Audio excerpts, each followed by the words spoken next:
Hello and welcome to the first part in a series of videos where we'll be covering topics on how to build a resilient OT network.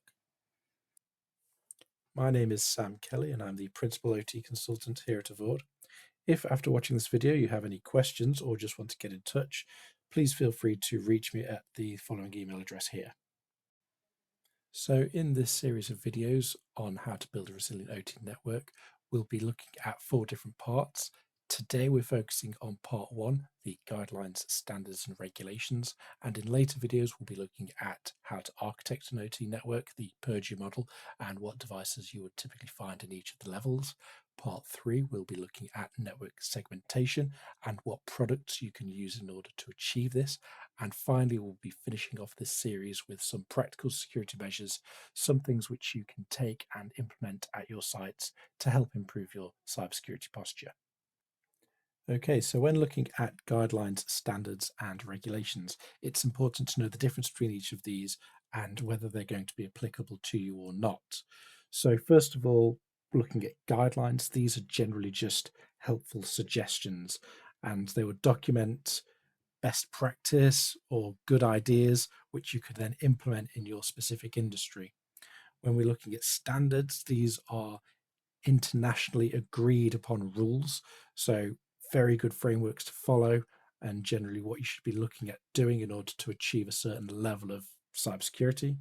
And finally, we will have regulations or indeed directives, which are legal commands which you are legally obliged to follow, and that will depend on not just the type of industry you're in, but also geographically where you are or where your assets are located.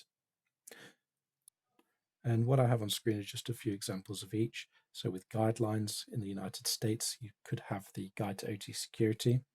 If you're in the power industry in the United States, you might want to be following the guidelines for smart grid cybersecurity. And at the bottom there for the European Union, we have the Smart Grid Coordination Group. In terms of standards, since we're here today talking about OT, we're going to be presenting on 62443, so that's a standard which probably a lot of you are very familiar with. And then finally, we have the regulations, and these are, of course, very dependent on where you're located geographically. If you're in the European Union and you come under NIS2, then obviously you're legally obliged to follow that directive. And in order to get to a point where you are following that directive, you can utilize the standards, you can utilize the guidelines to help you become compliant. So don't just use one, but look at all 3 and implement them at your sites, on your products, or on your assets. So we're going to look a bit more in depth at the standards. So I've already alluded to 62443, but there are lots of different standards out there, and which one should you use? Now, due to the regional diversity and also the security recommendations, it's not possible to fulfill all the standards.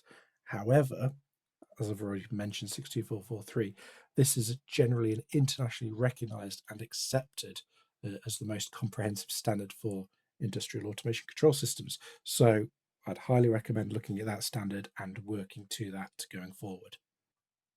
So looking at 62443 in a bit more detail, we can see that it consists of different publications or different series.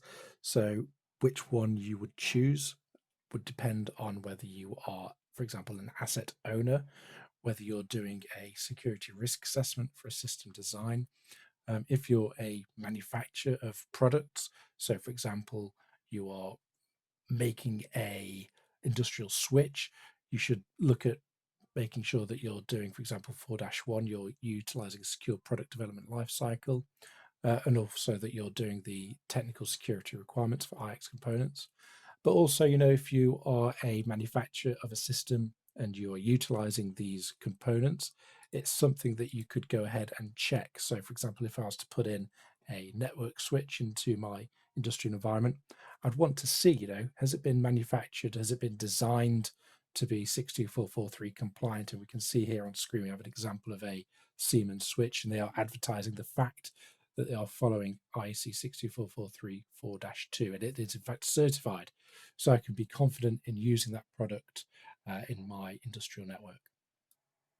And also, as someone who is an owner of a factory or an operator of a factory, I would typically be wanting to do security risk assessments on my designs, and also making sure that I'm fulfilling the security requirements dependent on the security levels which I need to achieve.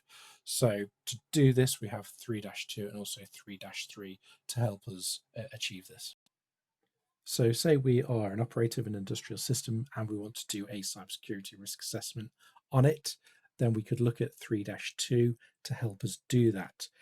What I have on screen is just a small snippet from that. So we have here the assessment flowchart, and this is the process that you would follow in order to do and complete that assessment.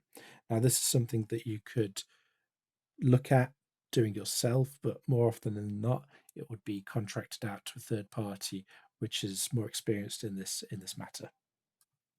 And when we're doing our assessments, or indeed a new system design, we want to see what we are actually protecting against. So 3-2 presents these different security levels 1 to 4. So security level 1 is the protection against casual or coincidental violation. Could also include something like operator error. Security level 2 is protection against intentional violation using simple means with low resources. So this might typically be a disgruntled employee who wants to cause you harm. Security level 3 is the protection against intentional violation using sophisticated means with moderate resources. So if we're looking at the disgruntled employee type of person, again, this would typically be an engineer, maintenance guy, someone who's got the knowledge about the automation systems and also the tools to actually cause damage. And finally, security level 4 is the protection against intentional violation using sophisticated means with extended resources. So this might be a professional attack group that is doing this for profit, or it could be someone like a nation state actor, that kind of thing. So when choosing the security level, it's important to engage the stakeholders in order to determine this. And it can also be driven by doing something like a business impact assessment. So looking at your business and how it might be impacted if certain things were to happen. And that can help you choose your security target level. Okay, so in our quest to build a more resilient OT network, either from scratch through a new system design or improvement after assessment, the 3-2 presents the idea of having zones and conduits. So when we've determined our system under consideration, we have to break up that whole architecture into what are called different zones and different conduits. So the different zones are logical groups of assets with the same function. So we can see on the right, we have a plant DMZ, which has been grouped together. We have a control center, which has been grouped together. And we also have a safety system, a safety integrated system in the bottom left, which has been grouped together. And what we can do is we can assign different security levels to each of these zones. You could also have a baseline security level for the whole site. So as a minimum, the whole site needs to be able to achieve SL2, but you can have kind of enhancements. So say, for example, you have a very critical part of your automation system, which if compromised would greatly impact your business operations and would also therefore be a highly desirable target. You might want to enhance the security level up to, for example, SL3 or indeed SL4. And that's what we've got here. So we've got a safety integrated system, which through the business impact assessment, we determined should be meeting the requirements within SL4. Okay, so now we have our different security levels for each of the zones. We need to look at what we should implement in order to achieve those. So here we have another publication, 3-3, and this presents 7 different what are called foundational requirements. I've just put those on the screen at the right there. And these foundational requirements are broken down into different system requirements. And these system requirements, or SRs for short, indicate what we must implement in order to reach a certain security level. And as you can imagine, the security requirements increase in complexity the higher the security level. So as an example, we have from the foundational requirement 1, identification and authentication control.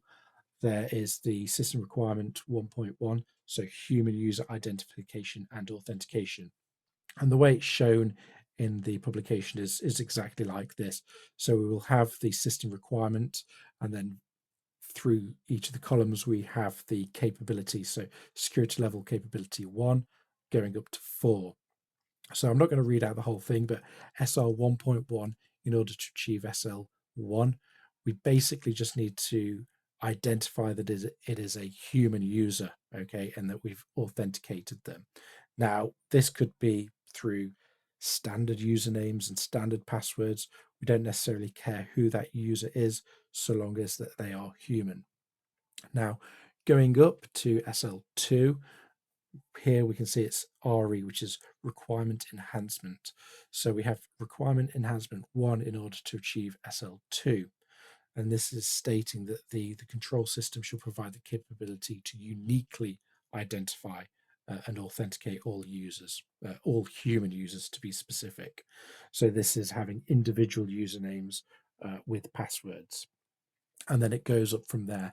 So we can see here we have requirement enhancement 2, which introduces multi-factor authentication from untrusted networks, and then requirement enhancement 3, which again is multi-factor authentication, but from all networks. So that's how they look and details what you should be putting in place in order to achieve the certain security level. Now, if you want to get a set of 62443 standards for yourself, you can go to the IEC website, since they are in charge and responsible for the publication. So I've put a link into the video here, which you'll have to type out into your browser, but go to that website there. You'll be presented with the page here, and go ahead and just pop in 62443 in the search dialog box on their website, and it will take you to the set of standards which you can purchase and look at. My name again is Sam Kelly, so I'm the principal OT consultant at Avord. If you wish to reach out to me, go ahead and contact me at the email address. Otherwise, thank you very much for your time, and I'll see you in the next video.